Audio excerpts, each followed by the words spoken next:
Salam, sahabat motivasi iman yang dikasihi Kristus. Selamat pagi dan salam sejahtera. Sahabat ODB, pembacaan Alkitab hari ini terambil dari Mazmur pasal yang ke-139, ayat yang pertama sampai dengan ayat yang ke-6, lalu dilanjutkan dengan ayat yang ke-23 sampai dengan ayat yang ke-24. Doa di hadapan Allah yang Maha Tahu.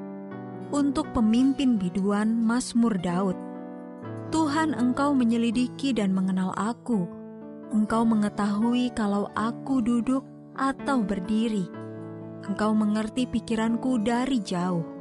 Engkau memeriksa aku kalau aku berjalan dan berbaring. Segala jalanku Kau maklumi. Sebab sebelum lidahku mengeluarkan perkataan, sesungguhnya semuanya telah Kau ketahui ya Tuhan. Dari belakang dan dari depan, Engkau mengurung aku, dan Engkau menaruh tangan-Mu ke atasku. Terlalu ajaib bagiku pengetahuan itu, terlalu tinggi, tidak sanggup aku mencapainya. Selidikilah aku ya Allah, dan kenalah hatiku. Ujilah aku dan kenalah pikiran-pikiranku. Lihatlah apakah jalanku serong, dan tuntunlah aku di jalan yang kekal. Ayat Mas Renungan hari ini terambil dari Mazmur pasal yang ke-139 ayat yang ke-23. Selidikilah aku ya Allah dan kenalah hatiku. Ujilah aku dan kenalah pikiran-pikiranku. Judul renungan kali ini, Allah Tahu Kisah Hidup Anda, ditulis oleh Cindy Hess Casper. Sahabat ODB, dalam perjalanan pulang ke rumah, sehabis makan siang bersama seorang teman baik, saya mengucap syukur kepada Allah untuk dirinya. Sahabat saya itu mengenal dan mengasihi saya, meskipun ada hal-hal pada diri saya yang tidak saya sukai. Ia salah satu dari sejumlah kecil teman yang menerima saya padanya, segala keunikan, kebiasaan, dan kegagalan saya.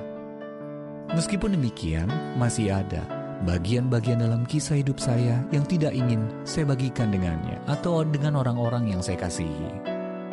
Itulah saat-saat ketika saya hidup jauh dari harapan, ketika saya cenderung menghakimi orang lain atau bersikap tidak baik atau tidak memancarkan kasih. Namun Allah tentu tahu seluruh kisah hidup saya. Dialah satu-satunya pribadi yang dapat saya ajak bicara dengan bebas tentang apapun, bahkan ketika saya enggan berbagi dengan orang lain. Kata-kata dalam Mazmur 139 yang sudah sering kita dengar menggambarkan keintiman yang kita nikmati dengan Raja kita yang berdaulat. Dia mengenal kita sepenuhnya. Dia tahu segala yang kita perbuat. Ayat yang ketiga dalam terjemahan bahasa Indonesia sehari-hari. Dia mengundang kita untuk datang kepadanya dengan membawa kebingungan, kecemasan, dan pergumulan kita melawan berbagai pencobaan. Ketika kita rela berserah penuh kepadanya, Dia menjamah kita untuk memulihkan dan menulis ulang bagian-bagian dari kisah hidup kita yang memilukan hati, karena kegagalan kita mengikut Dia dengan setia. Allah mengenal kita lebih dari siapapun, dan masih saja Dia mengasihi kita. Ketika kita berserah kepadanya setiap hari dan berusaha mengenalnya lebih sungguh, Dia sanggup mengubah kisah hidup kita untuk kemuliaan-Nya. Dialah penulis agung yang masih terus menulis kisah kita. Sahabat ODB, jaminan apa yang Anda miliki bahwa Allah akan selalu mengasihi Anda tanpa syarat? Bagaimana Anda dapat terus berserah kepadanya dalam kehidupan sehari-hari? Bapa yang terindah, terima kasih karena Engkau mengasihiku sebagai anak-Mu. Meskipun aku berulang kali mengecewakan-Mu, tolonglah aku untuk menyerahkan seluruh kehidupanku kepadamu, dengan keyakinan penuh bahwa Engkau akan selalu setia menyertai-Ku.